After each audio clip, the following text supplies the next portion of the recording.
Good afternoon, everyone. My name is Diana Cristancho, and I'm going to be talking about the facilitation technique, therapeutic horseback riding.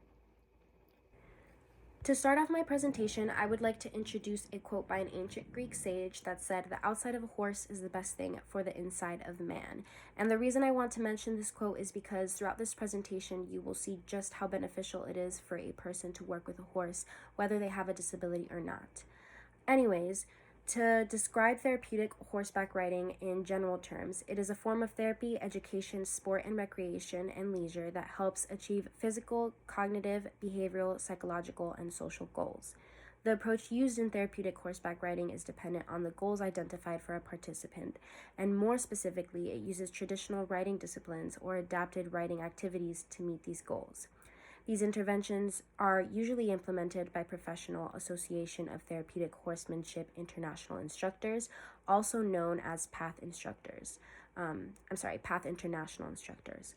PATH International classifies therapeutic horseback riding into two types of approach, which are equine assisted therapy and equine assisted activities.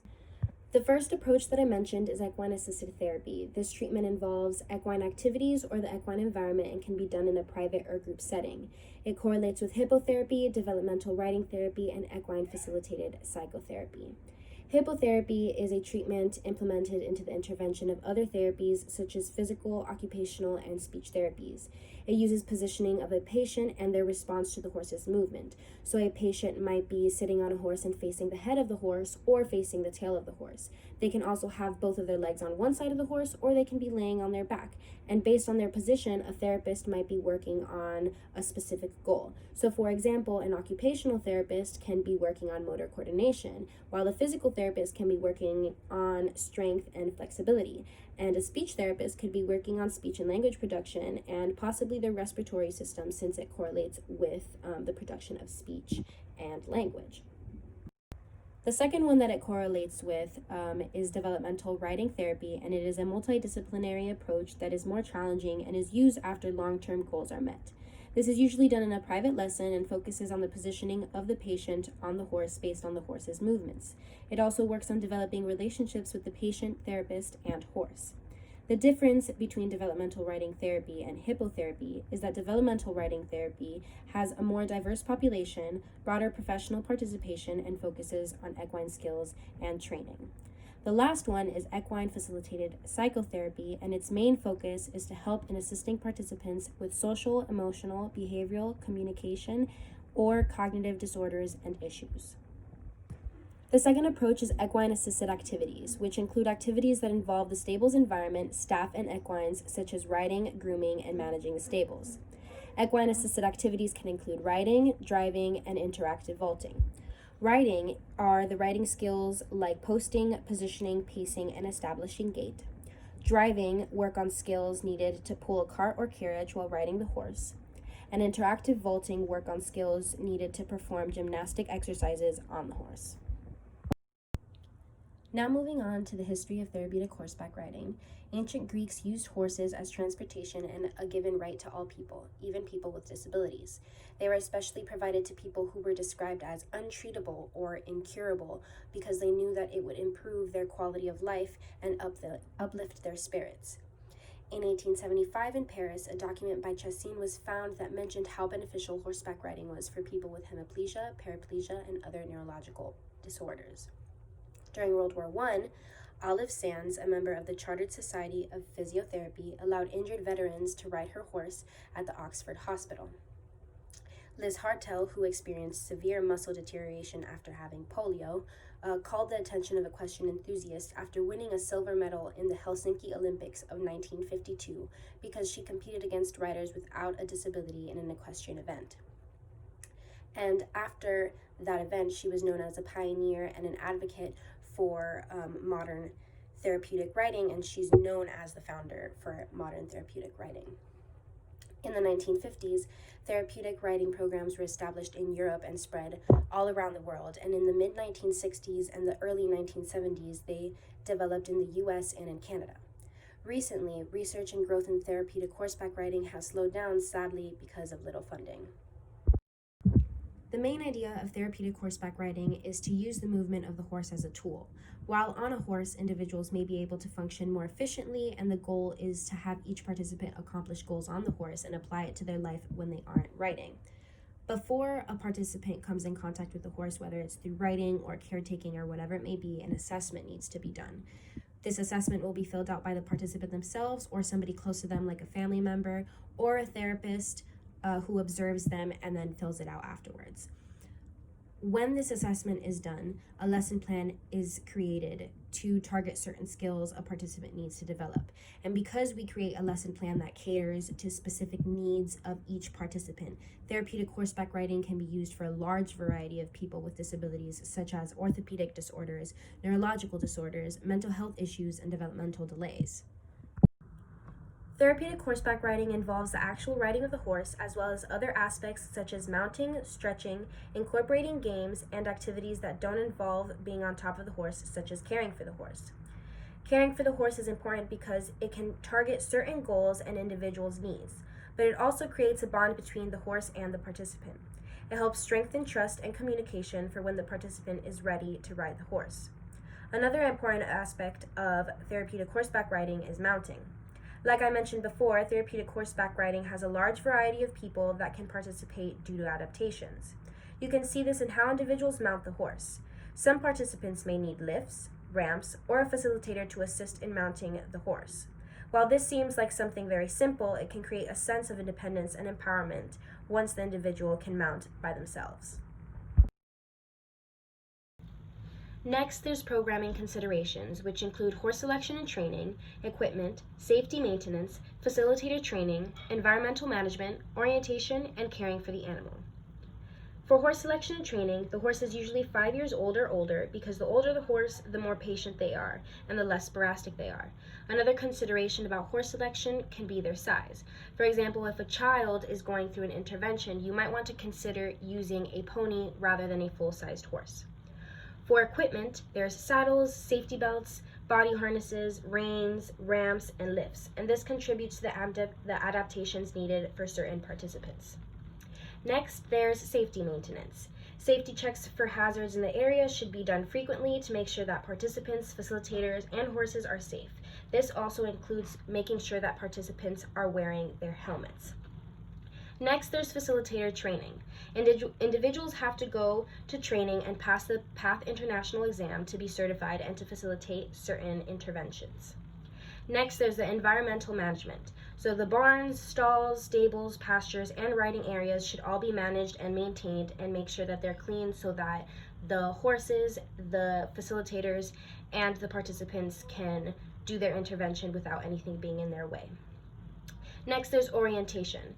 So each participant should go into therapeutic horseback riding with some sort of background with a briefing and an understanding of what is going to be happening during their intervention. Last, there's caring for the animal, which, like I said before, there's the grooming and the feeding of the animal, but there also is the process of making sure that the horse is cleared by the veterinarian, that they have all their vaccines, and that they are good to go medically. As for theoretical foundations, the North American Riding for the Handicap Association, also known as the NARHA, created a classification system. It is a circle diagram with 4 circles that represents the approaches of therapeutic horseback riding. Each circle represents therapy, education, sport, and recreation and leisure, the 4 approaches that I mentioned at the beginning of the presentation. These 4 circles have a point of overlap that represents the integration of all 4 approaches. And while all 4 approaches can be integrated into one, each approach can be used individually as well. Moving on to the effectiveness of therapeutic horseback riding, many studies have shown that therapeutic horseback riding has positive effects on physical skills such as balance, coordination, gross motor movements, gait, and neuromuscular control. In this slide, I will be discussing 3 different populations of people and how therapeutic horseback riding has affected those populations. The first population I will be talking about are individuals with autism spectrum disorder. Therapeutic horseback riding has shown improvement in sensory integration and directed attention with individuals with ASD. This is discovered by the Social Responsiveness Scale and Sensory Profile. Through speech therapy and hippotherapy, children with ASD showed improvement in verbal and nonverbal communication, listening behaviors, and social skills. It also improved self-regulating behaviors, motor skills, and adaptive skills. The second population I will be discussing are individuals with cerebral palsy. Therapeutic horseback riding has shown to improve gross motor functioning, leading to increase in function for activities such as standing, walking, running, and jumping. There is also a decrease in spasticity and hyperkinesis in individuals with cerebral palsy. Hippotherapy is used as a form of physical therapy and has shown to improve significant change in the joint angles that can improve movement. It has also shown an increase in coordination, good posture, and balance. Some adaptations that may be used for individuals with cerebral palsy in therapeutic horseback riding are riding with a side walker or participating in carriage driving. The last population I will be talking about are individuals with ADD, attention deficit disorder, or individuals with ADHD, attention deficit hyperactivity disorder. Horseback riding in general requires a lot of attention, and that is exactly the focus that is needed for these individuals. Participants will be given steps on how to control the horse, requiring focus and creating a sense of independence. They may also work on vaulting, which requires extreme focus, and when done in groups, it requires self-control and teamwork. The activity I have chosen to discuss in my presentation is the dressing up race for individuals with autism spectrum disorder. The child, while riding the horse, will have a side walker if needed. If they are experienced and can ride the horse alone, they can. The rider will start at one end of the riding area and will ride towards a pole on the other end. The pole will have a button-up shirt hanging on it. Once the rider reaches the pole, they will stop the horse. They will then reach and take the shirt from the pole and put it on while still seated on the horse. They will proceed to button up the shirt. Once they do so, they will turn the horse around and ride back to the starting point. There, they will take off the button-down shirt and leave it at the starting point, or give the shirt to the next rider so that they may put it on, ride back to the pole, take it off, place it on the pole, and ride back. If this is done in a private lesson, then the individual can be timed or work towards getting a faster time. There can also be multiple poles behind each other with different articles of clothing. A single rider can do the race until all the articles of clothing are at the starting point. This activity, due to working with the horse, works on verbal or nonverbal communication with the horse, eye coordination in directing the horse towards the article of clothing, focus and motor planning, balance, and independence. This activity in general works on the change in posture when they're sitting on the horse and having a straight posture to flexing the neck when they're looking down to button up the shirt. It's also working on fine motor skills when they're buttoning up the shirt, stretching of the upper body when they're reaching for the shirt on the pole, and communication with other players and side riders throughout the activity.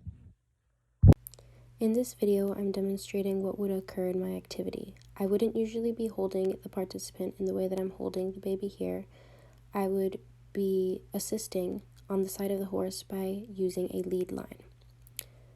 Here, the individual has reached the pole, and they reached and grabbed the button-up shirt. They would be now trying to put on the shirt. If they need assistance from the facilitator, they can use assistance as I'm doing here. But if they do not need assistance, then they can do it themselves just with the facilitator beside the horse holding onto the lead line.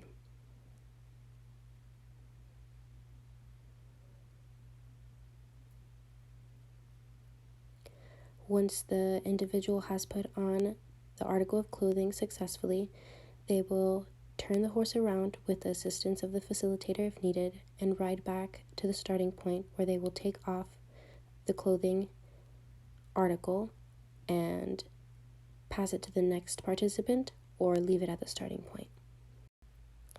That concludes my presentation on therapeutic horseback riding. I hope you guys learned something from this presentation.